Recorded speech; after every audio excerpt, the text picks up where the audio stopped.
જો સાતમી રકમ છે, ખૂબ જ રસપ્રદ છે. જો cot થીટા બરાબર 7/8 હોય તો પેલું 1 + sin θ * 1 - sin θ છેદમાં 1 + cos θ * 1 - cos θ ની કિંમત મેળવો અને cot સ્ક્વેર θ ની કિંમત મેળવો. તો cot સ્ક્વેર θ તો ઠીક છે, cot θ આપ્યું છે તેનો સ્ક્વેર કરો એટલે 7 નો વર્ગ 49 ને 8 નો વર્ગ 64. એ કઈ કરવાની જરૂર નથી, કરી નાખશું. આને કરતી વેળાએ બે રીતે દાખલો થાય. પહેલી રીતે શું થાય તો કે હવે હું બોલીશ, ખાલી લખીશ નહીં, સાંભળજો. પહેલી રીત શું થાય તો cot એટલે શું? પાસેની બાજુ છેદમાં સામેની બાજુ. તો પાસેની બાજુ અને સામેની બાજુ આપી છે, આ બંનેની મદદથી કર્ણ શોધવાનો. હવે તમે જોજો, કરવાનું નથી આ રીતે, પણ કરી તો 7 નો વર્ગ 49 વત્તા 8 નો 64, 64 વત્તા 49 એનો સરવાળો કરવાનો અને પછી જે રકમ આવશે એ પૂર્ણ વર્ગ નહીં હોય એટલે એને વર્ગમૂળમાં લખવાની. તો કર્ણની કિંમત આવી મળી. પછી આકૃતિ દોરી sin અને cos મેળવો અને અહીંયા કિંમત મૂકો. પણ એને બદલે તમે આ રકમમાં જોવો છો 1 + sin θ 1 - sin θ, આ x + y અને x - y જેવું દેખાય છે. આપણે પહેલા સાદું રૂપ તો આપીએ એમ. તો આપણી રકમ અહીંયા હું ફરીથી લખું છું, ભલે એક સ્ટેપ થાય. 1 + sin θ 1 - sin θ છેદમાં 1 + cos θ 1 - cos θ. હવે તમે જુઓ x + y x - y, તો આની બદલે શું લખી શકાય? x² - y². પહેલી રકમનો વર્ગ માઈનસ બીજી રકમનો વર્ગ, તો x નો વર્ગ 1 માઈનસ sin² θ. નીચે 1 + cos 1 - cos એટલે 1 - cos² θ. હવે જો તમે અહીંયા નિત્યસમનો ઉપયોગ વિચારો તો 1 - sin² θ ની કિંમત છે ને એ cos² θ છે. શું છે? cos² θ. અને 1 - cos² θ ની કિંમત શું છે? sin² θ. આ એક તમારે સ્વીકારવાનું છે, નિત્યસમ છે. તો 1 - sin² ની કિંમત શું છે? cos² θ. અને 1 - cos² θ ની કિંમત શું છે? sin² θ. હવે cos² / sin², cos / sin એટલે cot, તો cos² / sin² ની કિંમત cot² θ થાય. અને cot² θ ની કિંમત તો આપણે આવડે છે 49. અને બીજો ભાગ ઈ જ કહેવા માંગે છે કે 49 બીજામાં શું છે તો કે cot² θ, તો એની કિંમત 49/64. પણ આ દાખલો અહીંયા પૂરો જ છે, પણ ટિપિકલી જે લોકો વિચારે છે એના માટે હું હેલ્પ કરું કે તમને એમ થાય કે ભાઈ આ 1 + sin θ 1 - sin θ નું 1 - sin² અમને આવડે છે, 1 + cos θ 1 - cos θ નું 1 - cos² θ આવડે છે, પણ 1 - sin² θ બરાબર cos² તમે લખ્યું ને એમાં અમે સહમત નથી, અમને નિત્યસમ નથી આવડતું. 1 - cos² બરાબર sin² લખ્યું, નિત્યસમ નથી આવડતું. અને cos² / sin² ની cot² પાછી ખબર છે, તો આ નિત્યસમ નથી આવડતું અને તમારે મૂળભૂત રીતે દાખલો ગણવો છે તો જવાબ તો આવે જ, પણ એ પ્રક્રિયા લાંબી થાય. અહીંયા તમારે cot એટલે પાસેની બાજુ છેદમાં સામેની બાજુ, આની મદદથી કર્ણ શોધવાનો, પછી sin અને cos શોધી એનો લસા લઈને સાદું રૂપ આપો તો ચોક્કસપણે તમે મેળવી શકો. પણ આપણે નિત્યસમનો ઉપયોગ કરીએ તો આપણું કામ આસાન થાય. જો અહીંયા આપણને એમ કહ્યું છે કે જો 3 cot a = 4 તો નક્કી કરો કે આની કિંમત બરાબર આની કિંમત છે. તો આપણે શું કરવાનું? પહેલા તો ત્રિકોણમિતિ છે, પણ આપણે ત્રિકોણથી જ કરશું. તો આપણે આમ લખશું cot a બરાબર 4/3. આપણે abc ત્રિકોણ દોરી લઈએ ફટાફટ. a b c. તો cot a એટલે શું? પાસેની બાજુ છેદમાં સામેની બાજુ. તો પાસેની બાજુ 4 અને સામેની બાજુ 3. આ બંનેની મદદથી કર્ણ મળી જાય. હવે તો ફટાફટ થાય. ac² બરાબર ab² વત્તા bc². કર્ણ તો આ બેના વર્ગનો સરવાળો હોય. 4 નો વર્ગ 16 વત્તા 3 નો વર્ગ 9. તેથી ac² બરાબર 25. તેથી ac બરાબર 5. હવે તમારે શું કરવાનું તો કે આના બરાબર આ છે કે નહીં ચકાસો એમ કીધું ને, તો ડાબી બાજુની કિંમત મેળવવાની અને 1 નંબર આપવાનો, પછી જમણી બાજુની કિંમત મેળવવાની 2 નંબર આપવાનો. બે સરખા હોય તો સાચું, નહીંતર ખોટું. તો ડાબી બાજુ બરાબર શાંતિથી જોજો. હવે 1 - tan² a. tan a ની કિંમત લખવાની, એનો વર્ગ કરવાનો. tan a એટલે શું? સામેની બાજુ છેદમાં પાસેની બાજુ. તો 3/4, પણ એનો વર્ગ છે એટલે સીધું લખું 9/16. સમજાય છે? tan a નો સમજાય તો આપણે અહીં લખીએ. સમજો tan a બરાબર સામેની બાજુ bc છેદમાં પાસેની બાજુ ab એટલે કે 3/4 અને એનો વર્ગ કરી છે એટલે 9/16. પાછું 1 + 10 સ્ક્વેર એ એટલે પાછા 9/16. 16 લસા લ્યો તો 16 એકુ 16 - 9 નીચે લસાના 16. અહીંયા 16 લસા લ્યો તો 16 એકુ 16 + 9 એની નીચે લસાના 16. 16 ઉડી ગયા તો 16 માંથી 9 બાદ કરો તો કેટલા વધે 7 અને 16 ને 9 25. આ ડાબી બાજુની કિંમત આવી 7/25. હવે જમણી બાજુ cos square a minus sin square a. તો cos એટલે શું? તો અહીંયા આપણે cos a ની કિંમત લખી નાખો અહીંયા ભલે cos a બરાબર પાસેની બાજુ છેદમાં કર્ણ તો 4/5 અને sin a ની કિંમત સામેની બાજુ છેદમાં કર્ણ 3/5. હવે કિંમત અહીં મૂકી દો. cos સ્ક્વેર a cos ની કિંમત 4/5 16/25 માઈનસ 9/25 બેયના છેદમાં 25 લસા આવે. આના છેદમાં 25 છે એટલે કાઈ ન ગુણે તો 16. આના છેદમાં 25 છે કાઈ ન ગુણે તો 9.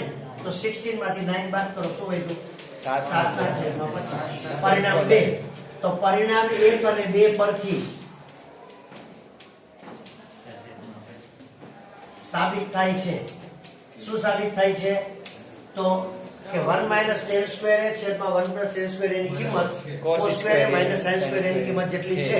આ સાચું છે, આપણે નક્કી કરી શકાય. તો આ સાથે આપણે સ્વાધ્યાય 8.1 આમ જુઓ તો 8.1 માં દાખલાઓ બીજા બે છે 9 અને 10 બરાબર. પણ અહીંયા આપણે 8.1 જે 70% કોર્સ છે એમાં એ દાખલાઓ નથી, પણ આપણે સરળતા ખાતર જ કન્ટિન્યુ 9 અને 10 ગણી નાખશું અને આપણે એ નોંધ કરી લેશું. તો આપણે આ તમે નોંધી લો. આપણે વાત કરી પ્રમાણે જે 70% કોર્સ છે એમાં 8.1 માંથી 8 દાખલા છે. આ 9મો અને 10મો આપણે છતાં એટલે ગણીએ છીએ કે એ જ રીત આધારિત છે. તો અહીંયા કહ્યું છે કે ત્રિકોણ ABC માં B કાટખૂણો છે. આકૃતિ દોરી નાખી આપણે. tan a બરાબર 1/√3 છે. તો નીચે લખેલી કિંમતો શોધો. પછી આ બે કિંમતો આપી છે. આપણું તો મૂળભૂત કામ શું છે? તો કે tan એટલે શું? tan a એટલે સામેની બાજુ છેદમાં પાસેની બાજુ. તો tan a ની કિંમત 1/√3 છે. તો સામેની બાજુ 1 અને પાસેની બાજુ √3. આ બંનેની મદદથી કર્ણ મળી જાય. ત્રણેય બાજુ શોધી લઈ એટલે આપણું કામ થઈ જાય. AC સ્ક્વેર બરાબર AB square plus BC square. AB એટલે વર્ગમૂળ 3 નો વર્ગ 3 વત્તા 1 નો વર્ગ 1 4. AC સ્ક્વેર બરાબર 4. તેથી AC બરાબર 2. એટલે કે કર્ણ 2 મળી ગયો. હવે આ બંનેમાં માત્ર કિંમત મૂકવાની છે અને જે જવાબ આવે લખવાનો છે. તો અહીંયા તો sin a ધીરજ રાખવાની. a નો sin એટલે શું? સામેની બાજુ છેદમાં કર્ણ તો 1/2 ઇન્ટુ એટલે ગુણાકાર cos c. મેં તમને આની પહેલા સમજાવ્યું છે કે sin a અને cos c ની કિંમત સરખી જ હોય, પણ છતાંય આપણે લખી cos c એટલે શું? પાસેની બાજુ છેદમાં કર્ણ તો 1/2 વત્તા cos a. cos a એટલે પાસેની બાજુ છેદમાં કર્ણ એટલે √3/2.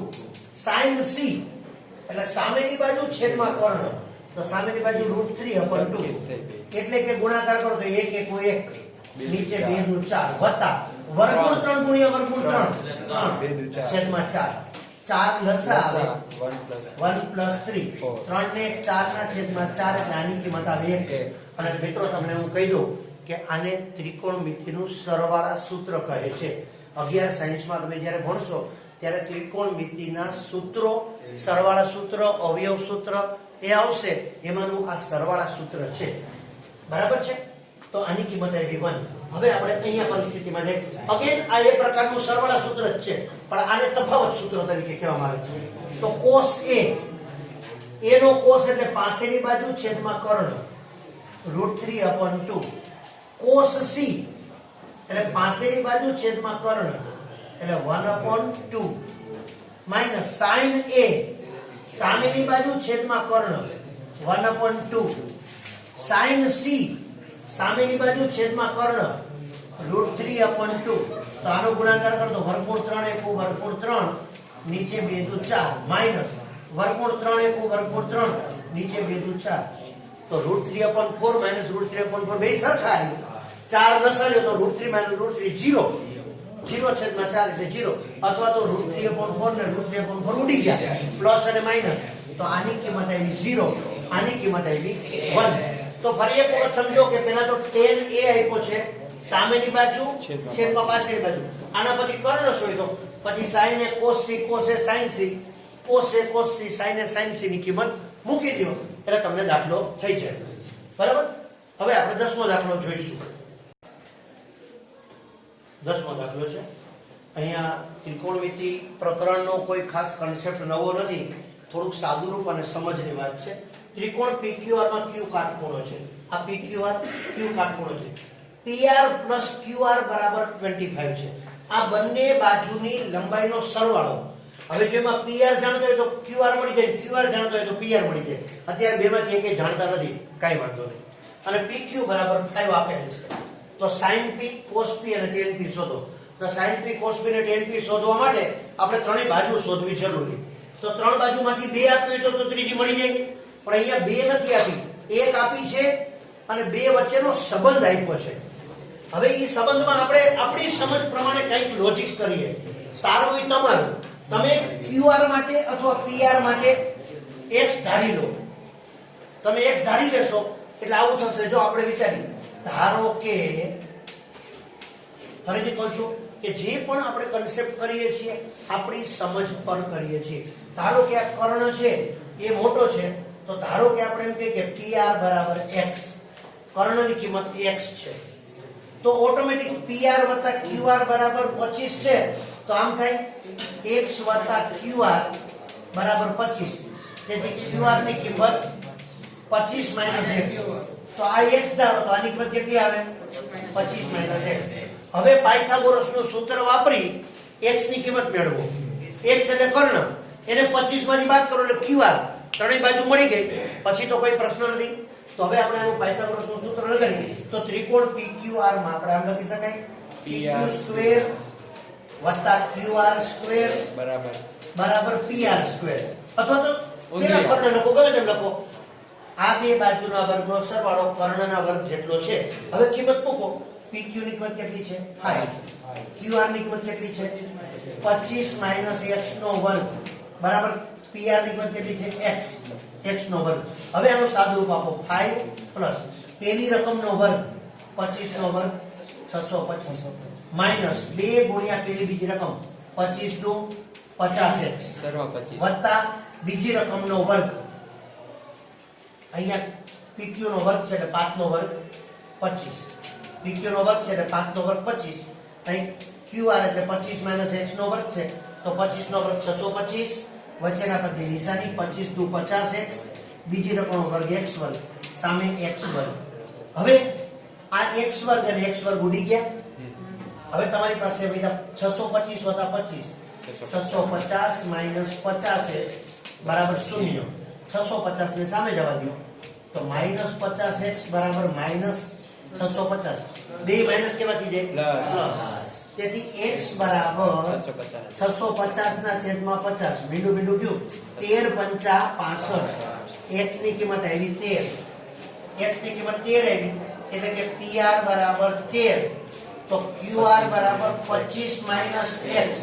તો 25 માઈનસ 13 એટલે QR બરાબર 12. હવે તમે જુઓ તો તમારી સામે ત્રણેય કિંમત મળી ગઈ છે. અહીંયા તમે ફરીથી લખો એટલે કાઈ કે PQ બરાબર 5, QR બરાબર 12 અને કર્ણ PR બરાબર 13. હવે તમારે sin P જોઈ છે. sin P એટલે P નો sin એટલે સામેની બાજુ છેદમાં કર્ણ, QR છેદમાં PR, QR છેદમાં PR 12 ના છેદમાં 13. હવે તમારે જોઈ છે cos P. cos એટલે પાસેની બાજુ છેદમાં કર્ણ, PQ છેદમાં PR એટલે કે 5 ના છેદમાં 13. હવે તમારે જોઈ છે tan P એટલે કે સામેની બાજુ છેદમાં પાસેની બાજુ એટલે કે 12 ના છેદમાં 5. તો આ પ્રકારે તમે આખો દાખલો સારી રીતે ગણી શકો. બરાબર છે. તો આ સાથે આ પ્રકરણ પૂર્ણ થાય છે. આપણે એવું કહ્યું પણ ખરેખર 8.1 નો છેલ્લો દાખલો 11મો બાકી છે. તો 8.1 નો 11મો દાખલો. નીચેના વિધાનો સત્ય છે કે નહીં તે કારણ આપી જણાવો. તો પહેલું છે tan a નું મૂલ્ય હંમેશા 1 કરતા ઓછું હોય છે. પણ tan એટલે શું? સામેની બાજુ છેદમાં પાસેની બાજુ. હવે એક કરતા ઓછું હોય એનો મતલબ શું થયો કે આ ગુણોત્તર છે એમાં સામેની બાજુ કરતા પાછળની બાજુ મોટી હોય તો જ એક કરતા ઓછું થાય. કોઈ પણ બે સંખ્યાનો ભાગાકાર, પણ એવું તો ન હોય. સામેની બાજુ કરતા પાછળની બાજુ મોટી પણ હોય, નાની પણ હોય, અને સામેની બાજુ પાછળની બાજુ સમાન પણ હોય. અને સમાન હોય તો બેનો ગુણોત્તર 1 પણ થાય. એટલે કે tan એનું મૂલ્ય હંમેશા 1 કરતા ઓછું હોય છે.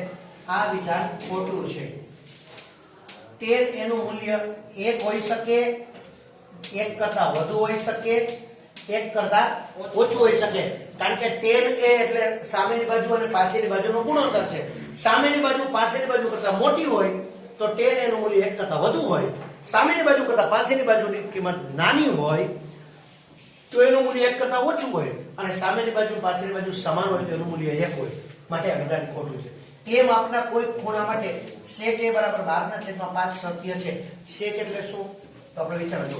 sec a એટલે કર્ણ છેદમાં પાછળની બાજુ. તો કર્ણ અને પાછળની બાજુ, કર્ણ 12 અને પાછળની બાજુ 5. તો એ સાચું છે. કર્ણ છે એ બાજુઓ કરતા મોટો હોય. તો કર્ણ છેદમાં પાછળની બાજુ છે તો કર્ણ 12 છે અને પાછળની બાજુ 5 છે તો 12 થી 5 કરતા મોટા છે. માટે આ વિધાન સત્ય છે અને શક્ય પણ છે. ખૂણા a ના કોસેકન્ટ ને સંક્ષિપ્તમાં કોસે તરીકે લખાય છે.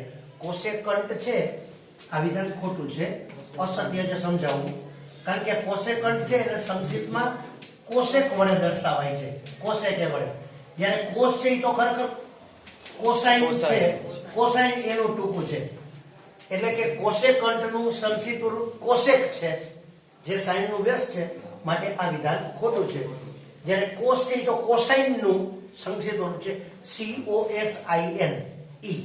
કોસાઇન COSINE કોસાઇન છે અને એનું સંક્ષિપ્ત રૂપ કોસ છે. કોસેકન્ટનું સંક્ષિપ્ત રૂપ છે કોસેક છે. કોટ અને એનો ગુણાકાર કોટ એ થાય. ખોટું છે.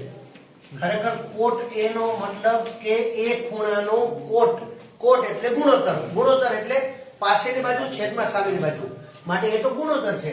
કારણ કે કોટ અને એનો અથવા સાઇન અને એનો ગુણાકાર સાઇને થાય કે કોટ અને એનો ગુણાકાર કોટે થાય, આવું શક્ય નથી. કોટ એ આખું માપ છે. એ ખૂણાનો કોટ. અને કોટ એટલે ગુણોત્તર પાછળની બાજુ છેદમાં સામેની બાજુ. પછી થીટા માપવાળા કોઈ ખૂણા માટે sin θ બરાબર 4/3 શક્ય છે.